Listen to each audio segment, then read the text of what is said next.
What's up, guys? Welcome back to Pete's Basement. We're folks with gods that time.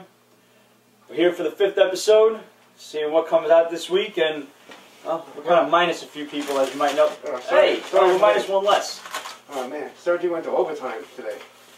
Ridiculous. Oh, sorry. Oh.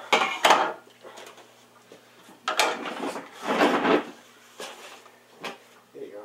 Thanks. Continue. Where you got that from? I don't know. Not a patient, I hope.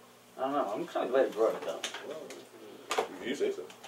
Want to bring up our guest Danny today. He's taking Adam's place. Adam doesn't feel good today. Welcome, Danny, to the Hysteria. Welcome. First thing we're going to bring to light today, the series that concluded this week was Silver Surfer, In Thy Name, issues 1 through 4. I first picked this up because, well, Michael Turner did the cover, and I kind of suck. I'll follow Turner almost anywhere except to Aspen Comics, because that's just not cool. Oh, I think you said Aspen. Well, I've been there, so it's alright. Yeah? It's guaranteed. This was actually a really cool story about these two warring races that they basically really wanted a war, and they were going to get one way or the other. And making a long story short, they kind of throw the Silver Surfer in the middle of it and make it look like it's all his fault. I don't want to ruin too much for you, but Surfer's got some pretty powerful allies in this, and he kind of calls in their help to kind of quell the voices of these two races and calm them down a little bit and say, you know, well, I'm not going to fight you guys because fighting doesn't solve any problems in war, and I'm not going to talk you to death because you're not going to listen to me anyway. So I'm going to call in my friends, and you guys are going to have to work together or they're going to kick your ass. I'm not going to tell you nothing more about it. I definitely suggest you pick this up. I showed my friends here a couple of panels in the book, and they were overly interested. Another cool book out this week, last week actually, was Daredevil 104. Really nice to be seeing Mr. Fear brought up as another cool villain because, you know, I don't know if anybody else is reading this, but it's basically been like fucking Bullseye and the Kingpin left and right. Non-stop. A lot of gangsters, drug dealers, a lot of real criminals, and now he's finally messing around with a supervillain. It's about time. He's got some pretty cool gadgets. They're kind of bringing him up a little like Scarecrow and Batman, but a little bit more badass. He's really targeting some personal friends of Matt Murdock. Yeah. So that was really cool. I would just like to add that Mr. Fear looks a lot like Mask of the Phantasm. He really does. Yeah, that's a good that point. Batman cartoon? That was an awesome cartoon. That is. It's a great cartoon. Another sleeper that, I mean, everybody's been really disgusted with Spider-Man lately. Very but so. Last week they brought out Spider-Man with Great Power, and this was actually a pretty good issue as far as I was concerned. It basically takes place in 4 panels in Amazing Fantasy 15.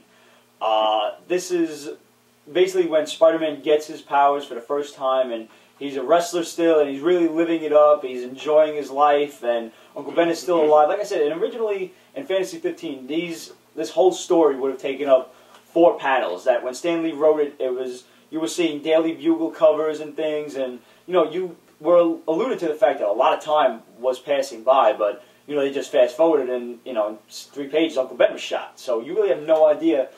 This is the only time you'll ever see Peter Parker actually enjoying himself without that whole "with great power comes great responsibility" fucking monkey on his shoulder. So I would definitely suggest you pick this one up. You know, it's out of mainstream comics, so you won't have to really worry about this whole fucking... what the hell are they even doing anymore with Spider-Man? Brand new day. See, my brain has officially locked it out, and every now and then I have to bring it back to my consciousness, and I don't like to do that, but... Can we write it down? No, I don't want you to write it down, because then if I look at it, I'm going to remember it. Oh. I'm going to bitch about Brand New Day later. With Great Power was, first issue was good. I'm going to pick up the rest of them. I definitely would recommend it to you guys. And you guys wanted to mention a book. I didn't pick it up this week because I just never bothered, but Ms. Marvel, something cool happened in there. Yeah. Fill me in. Ms. Marvel is... That's ending a storyline, that issue. But yeah, with some alien and crap. Right, but it is not major. Right, but the very end is Tony Stark. Tony Stark declaring that Ms. Marvel is actually a Skrull agent. Well, may or may not be. May or may not. Right. Yeah. What does he say to her? He says to them, the Shield. She may or may not be a Skrull agent. Oh, he doesn't accuse her of it. He says to somebody else. He's talking to the Shield agents. So he basically talked the shit talker. He's just talking smack. No, they gotta go get her now. Next. It's like that's the next mission. It's This is going to be in her book, or is this going to be in her book? Yeah. Her book, okay.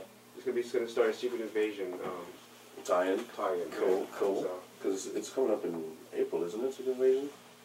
Is it that soon? Yeah. No, it's not a secret anymore. Thanks a lot, Ramon. Hey, someone has to know. One spoiler. Spoil everything.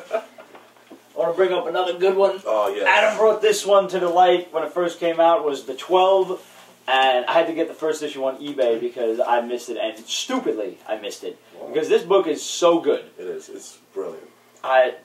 It's incredible. The artwork is top notch.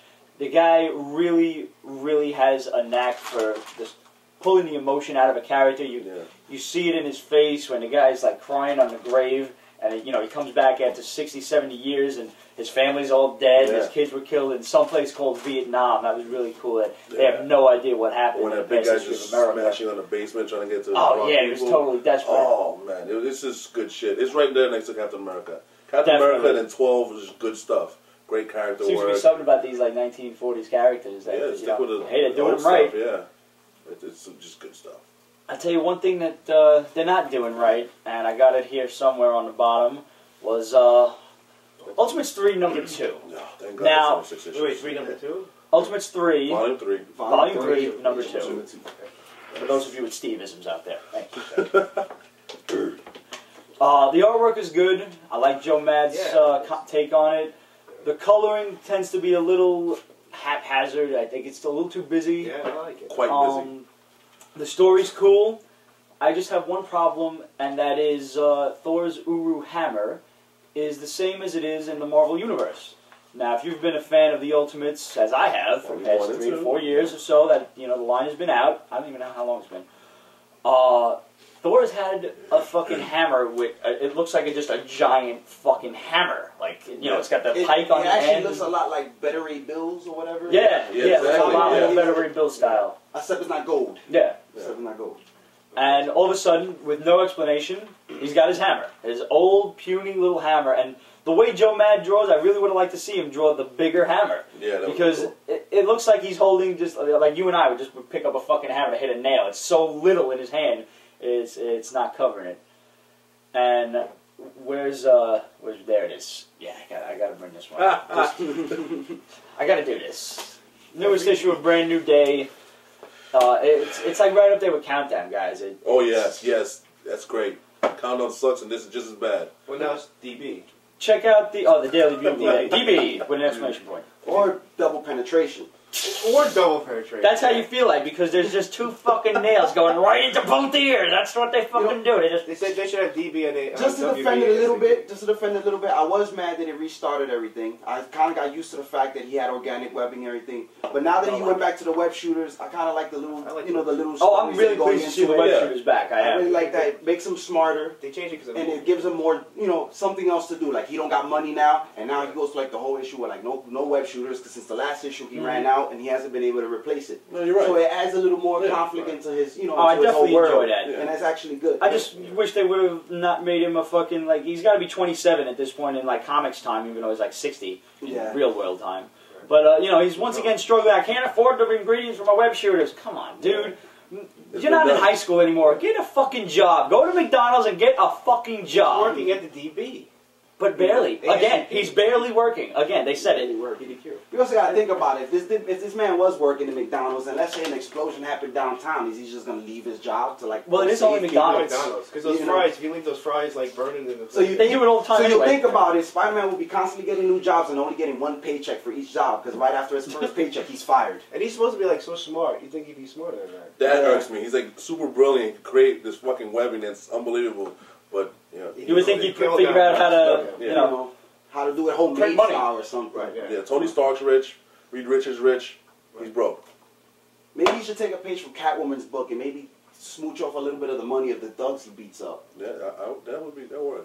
Maybe he can borrow some money from Mary Jane as a fucking stripper.